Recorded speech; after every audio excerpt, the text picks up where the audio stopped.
Jeff Lerner here. We're just waiting on Facebook and YouTube to connect. Oh, looks like they're live. What's up? What's up out there? Jeff Lerner here. Excited to be with you as always. Been trying to go live every day, although I will confess I missed yesterday. And I do not like falling short on my commitments. I missed yesterday because I was home. I wasn't here at the office. I was prepping for family pictures when it was time to go live. I was putting on the outfit that my wife picked out for me and everything.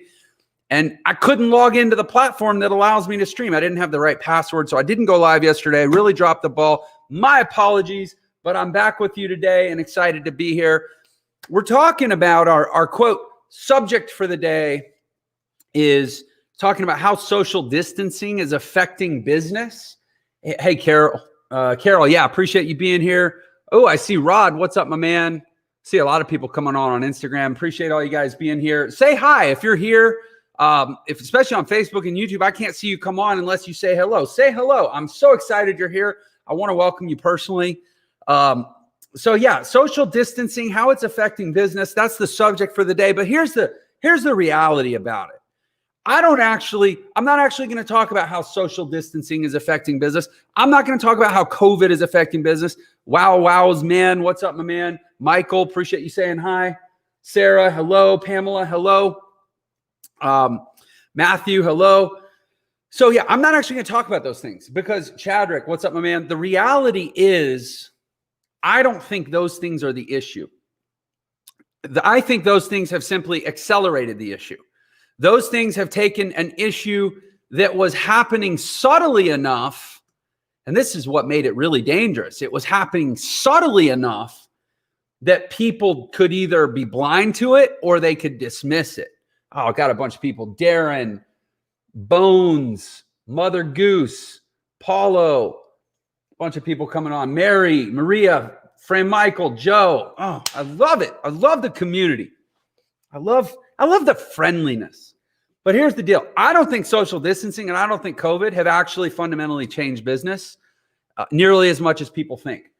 I think that what they've done is they've accelerated what's already happening, which is a disruption, a displacement, honestly, a destruction of the traditional economy. And I've been saying this for years. And I know because the fact that I got on the train early about what was happening in the world, and I didn't get on it because I was some kind of genius. I got on it because somebody told me, and it was 2008, and I happened to be at a place in my life where I was broke and willing to listen because what I was doing wasn't working. And somebody said, yeah, but there's a whole new world now. Step into it. Darren, what's up, my man? And I was like, okay, well, I'm listening. And they said, yeah, there's this new digital economy, the internet, marketing, direct response. Everything's changing. The way people interact is changing. The way people buy products is changing. Kia, what's up, man? And by the way, if you're a man or a woman, I usually say, what's up, man? So don't take that personally or, as gender insensitive. Everybody, I just say, either man or bro or boss or dude. That's just kind of my go-to. Michael, what's up, my friend? Yeah, so I've been on this train for 12 years, almost 13 years now. And COVID and social distancing, yeah, they've had a really dramatic impact in a way that suddenly the media is like, oh, business is changing. Businesses are shutting down. But look, COVID's not the reason that Payless Shoes went out of business. COVID's not the reason that Pier 1 Imports went out of business. COVID's not the reason that Dress Barn went out of business. COVID's not the reason that for the first time in its 60-something year history, Walmart closed stores. Walmart got smaller last year. That was all in motion before COVID. This COVID thing is just brought a spotlight on, and frankly, given, I think, a very oversimplified and inaccurate explanation for what was already happening in the world. And the reality is, and this is why it wasn't discussed or maybe confronted fully. It's easy to go, oh, there's a pandemic, we're screwed. The reality is, most people were already screwed. That's not happy. Go, actually, it is positive because it's bad news is only bad news if there's nothing you can do about it. You can totally do something about it. That's what I'm evangelizing. That's what mantras been preaching about since 2018. There's a whole other world that the invitation, the door is wide open to participate in. But to be motivated to participate in it, you've got to recognize something is wrong. And for a lot of people, it's there's something in their life they're not happy with. They don't have enough money. They don't like their job. They want to be home with their kids. Like, they want flexibility. They want to travel, and they're like, oh, that's wrong. So I'm going to go try to fix that. And they go seek out, the new economy business models, or they want to become an investor or an entrepreneur, have passive income, or have, a business on the internet or whatever. But that's the main catalyst still. What I'm still not seeing enough of, for my preference, and for I think the world to be on its right course, is people going, I need to do this other thing because the main thing is broken. The main thing is built on a deteriorating foundation that, frankly, going all the way back to the creation of the integrated circuit, when suddenly electronics, electrical impulses could be routed and partitioned and gated, and all the stuff that ultimately allowed computers and ultimately the internet to emerge. We've all been on borrowed time since then. Again, COVID is not the reason that Payless Shoes shut down. And bear in mind, it's not like Payless Shoes was already a really inexpensive way to buy shoes, but the internet was even better. And so I look at the world now and I'm like, I have a team that helps me select the subjects for these lives. And they said, oh, social distancing, COVID, like, this is a topic it's trending. People will want to listen to it. But my opinion on the matter is that it's not the real issue. My opinion on the matter, and admittedly, again, COVID has been an acceleration. This is why Entre has exploded in this year, 2020. In a sense, it was right place, right time, right message. But actually, it wasn't the message related to COVID. I didn't go, oh, COVID, people are going to be home. People need to learn to work from home. Let me start a business, a company that teaches them about the new economy and how to start a business. No, I started doing this 2 years ago. Because again, it's right there. And I'm going to use a simple example. To illustrate what I'm talking about. There's roughly 330 million people in the United States, right? Over 1% of this country drive a truck for a living. Did you know that? There's 330 million people in the United States. There's 3.5 million truck drivers that are also business owners. For many of them, not all of them. Some of them work, they're corporate drivers for a trucking company or logistics company, but a lot of them own their own trucks. They have leases. They have their own expenses. They're actually entrepreneurs. But there's a problem. And this is not a small problem when we're talking about 300 or 3.5 million people just in this country all have the same problem. The problem is self-driving trucks that are already being tested. The U.S. Postal Service has a mail run going between Dallas and Phoenix with a truck with no driver. It's just a matter of time. 3.5 million people who have, many of them, something more disastrous than TJ. Man, I'm like, don't shoot the messenger. I'm telling you, owner operator. I don't know if it's 2 years. I don't know if it's 5 years. I don't know if it's 10 years before the entire implementation is complete. But there is a point in time coming when it will make zero economic sense for a company to pay a driver to get in a truck to deliver something. What's that name? H? Just because we can, does that mean we should? It doesn't matter, because we will. Here's why. Because if the technology exists, and one company implements it, then every other company is going to have to implement it to compete.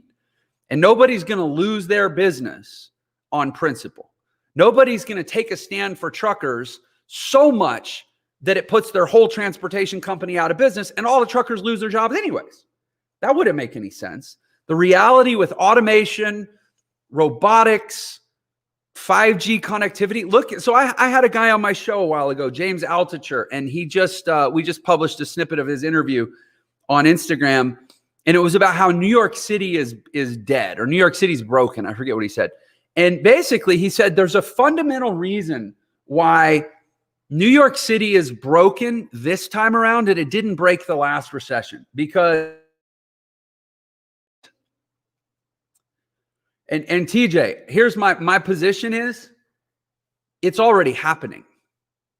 This isn't something that's hypothetically maybe going to happen in the future. It's already happening. People's jobs are being replaced because technology is more efficient. And it's not only more efficient, it's actually more accurate. The reality is a computer can hit a brake faster than a human. A computer can correct for wind relative to a heavy payload better and faster than a human. That's just science. That's just data. This is already happening, and it's happening in retail. It's happening in transportation. It's going to happen in aviation. I guess that's transportation. It's happening in manufacturing. How, if you own a factory and you produce widgets and somebody comes to you and says, I can help you produce your widgets for a third the cost with zero downtime, without having to pay health insurance, without having to fund benefits, without having to pay for people who retire but want to keep getting paid on a pension so they're no longer producing revenue for you. I can replace all that in your business with my robots that can create your widgets. Any business owner, remember, business owners' obligation, their primary obligation, Sarah, I hope you can. You're welcome to share it. Invite people here. Any business owner's primary obligation is to the stakeholders in the business. Sadly, for better or for worse, not the employees. They care about their employees, but their fiduciary responsibility is to the other stakeholders in the business. If you work for a public company, the boss doesn't answer to you. The boss answers to the shareholders. They cannot turn down technological innovation that lowers their costs and improves their quality. That means that a huge number, way more than just truckers, tens of millions, hundreds of millions, billions of people in this world are on borrowed time. And this is a reality. Don't shoot the messenger here. And but there's a solution. And here's the thing: the solution gets harder the longer you wait. Why do I wake up every day at 3:30 and go work 14 hours a day when I literally could retire? I'm 41 years old. I'm not saying this to beat my chest. I'm saying this to make a point about the seriousness of my mission. I have enough money that I do not ever have to work another day in my life. And I'm getting up at 3:30 every day, and I'm going live every day, and I'm putting out hundreds of pieces of content every week. And I've got 100 podcast episodes in my first 5 months since I launched it. And I'm scaling my company by thousands of % a year. I'm working my ass off. Why? Because I need the money? No. Because I think the world needs the message. And I thought it 2 years ago before anybody had ever heard the word COVID. The world needs the message. The world needs to know that you're not, TJ, it doesn't matter. I think robots are going to replace people. No one has jobs. What do I think is going to happen? I think it doesn't matter. I think they'll figure out what's going to happen because the economics of figuring it out are still going to be better than the economics of paying millions of people to do jobs that could be done better, faster, cheaper by machines. They'll figure it out. They'll dope our food. They'll give us bread and circuses to appease the masses. They'll come up with this is a major issue. They'll come up with what's the thing that the socialists are floating around right now? Universal guaranteed income. They'll still figure it out. They'll tax corporations to not pay 90% tax rates so they can redistribute it all to everyone, so everyone can be satiated and watch football on the weekends and have just enough so that they don't complain and they don't start a revolution. I promise the powers that be have so much money to be gained by the increased efficiency and optimization of robotics and automation. They'll do it and then they'll figure it out. And it's not a hypothetical. It's already happening. It's already happening. That's why my message is so important, because you and you and you and you and you have a life. And your life depends on, to some degree, either the way things have been, or you change it and you hook it in to the way things are going to be, or the way things actually already are. We're just kind of starting to see it. And this COVID thing has accelerated the awareness. I don't even think COVID has actually, in the grand scheme, accelerated the trend. Now, and look at COVID in terms of the curve, the adoption curve of robotics and automation and things that were ultimately sending millions and millions of people home without jobs. I think they'll look at COVID and go, oh, remember in 2020 when there was that tiny little blip on the curve? But man, that curve was so massive. COVID didn't even make a dent. COVID didn't even make an impact, right? I think historians will look at this and realize that the only thing that really changed this year was awareness of the fundamental issue. I've been aware of it for a while. That's why I'm exhausting myself every day trying to get the word out. There's a whole other world. Look at what Tai Lopez is doing right now. He just bought the broken company Pier 1 Imports, and he bought the broken company Dress Barn, and he bought the broken company Linens and Things. These are companies that were dead in the old economy, and he's changing them. And he's relaunching them in the new economy. It's not like there's not a solution. The solution is to understand the new economy, to understand new marketing, understand tools, understand persuasion, because here's what happens. And this kind of goes to the larger question of like, well, what happens if everybody loses? Like, if everybody loses their jobs? By the way, everybody's not going to lose their jobs. Just like 90 to 95% of people eventually, in the next 50 years, 100 years, however long it takes, the vast majority of people's jobs are going to be replaced with technology that's better, faster, and actually smarter than they are. So what do? Well, you go online, or you invest, or you become sophisticated, and you know about economics and about business, and you get plugged in somehow to all this new world of opportunity that's happening. But here's why it's so important that you do it now. Don't wait 20 years. Don't wait 20 months. Do it now. Get plugged in, because by the time the tidal wave happens and there are hundreds of millions of people going online going, how do I get into this new ecosystem and cut out my little piece? Yeah, H just said it.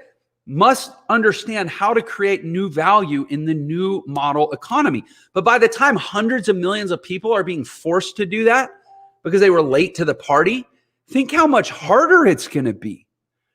How much more crowded and chaotic it's going to be, and how much more work you're going to have to do to differentiate yourself in a crowd that's that large. Now is the time. Like literally every day you wait, you handicap yourself, your kids, your grandkids.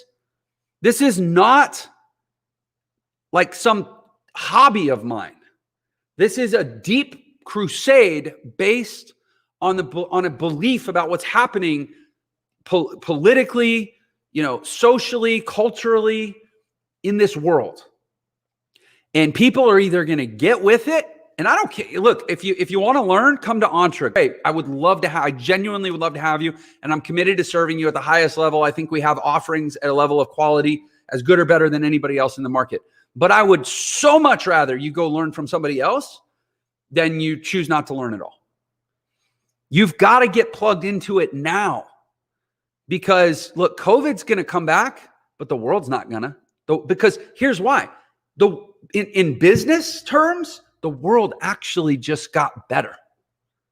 That's hard for a lot of people to understand, but you got to understand that the primary driver in economics is a principle called creative destruction.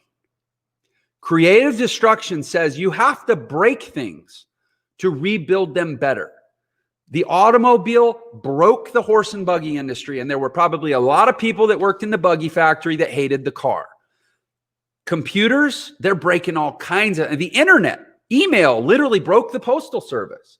And now the government's having to prop it up so that it doesn't, but those are government workers. The government's going to protect them, probably more than everybody else in a free market.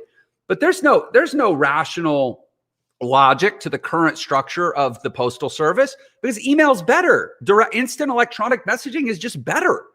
I can send greeting cards through email that don't disintegrate, and they don't require trees to be cut down. And my dog can't eat them. Like, this is happening, and it's already happening. And by the time most people are aware of it, it's actually going to be too late to really, really benefit from it. I agree that the government and the world, people are going to have to come up with some way for everybody to be able to, like, frankly, do what we already do, which is like eke out a survival in the new model that's emerging. But by the time, Wyatt, what's up, man? Beauty of the free market. If it's better, it wins. We don't need bailouts. We need change. And the reality is technology-based innovation is better.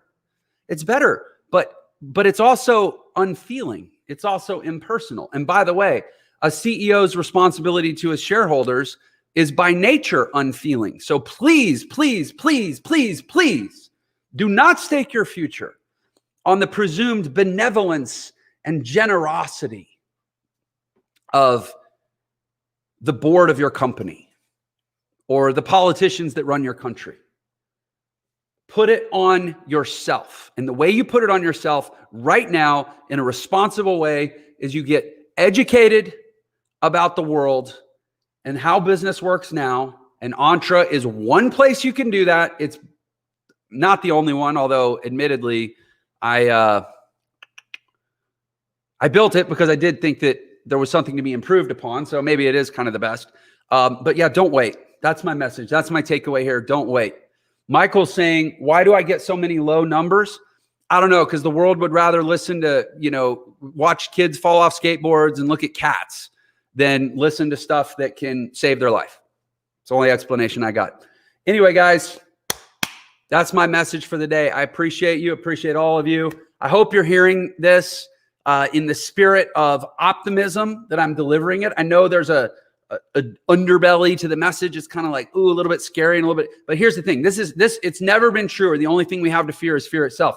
If you hear this message and you allow it to paralyze you with fear, well, frankly, that's no different than just ignoring the message. Don't get stuck. Now's the time. Take action. I'll see you on the next message. Take care.